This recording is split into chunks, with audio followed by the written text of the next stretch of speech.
Hello, this is the morning at Hackamania. This morning, for one brief and trembling window of time, panic moved through Hackamania. Not real panic, not the useful kind, convention panic.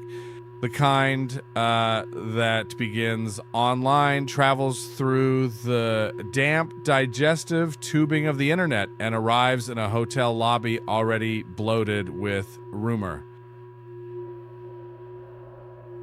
Word spread that a certain small bowling ball shaped bovine creature of the Ralphan Eth persuasion might be making an appearance. That is all it takes. One whisper, one post, one half serious threat launched through the glowing sewer pipes of digital communication, and suddenly the atmosphere near the slot machines changes. Small groups began to cluster. Guests gathered in little islands of concern near machines nobody was using, speculating in the low, tense tone usually reserved for weather alerts and sightings of escaped zoo animals. Would he come? Would the man with two first names emerge from the desert haze and shamble into the yearly Las Vegas comedy conference like a budget biblical consequence? Would he appear not merely as a guest, but as an event? Because some men do not enter a room, they happen to it. Correct. The talk was everywhere. There was talk. There is always talk. Some believed he would arrive late, agitated, and underfunded. Others believed he would burst forth purely out of grievance, sustained by rage alone, like an angry lantern with bad posture. A few seemed almost hopeful, which is the darkest detail of all, because the possibility of spectacle exerts a terrible pull on weak people. And Hackamania, like all proper gatherings of damaged microphone-adjacent personalities, is built on the sacred hope that something embarrassing may occur close enough to film vertically.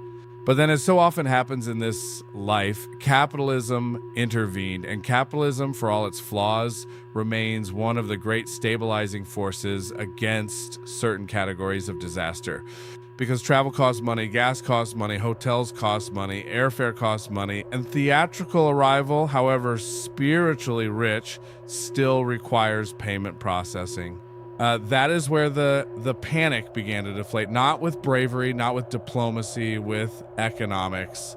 The invisible hand of the market reached down and gently closed the gate.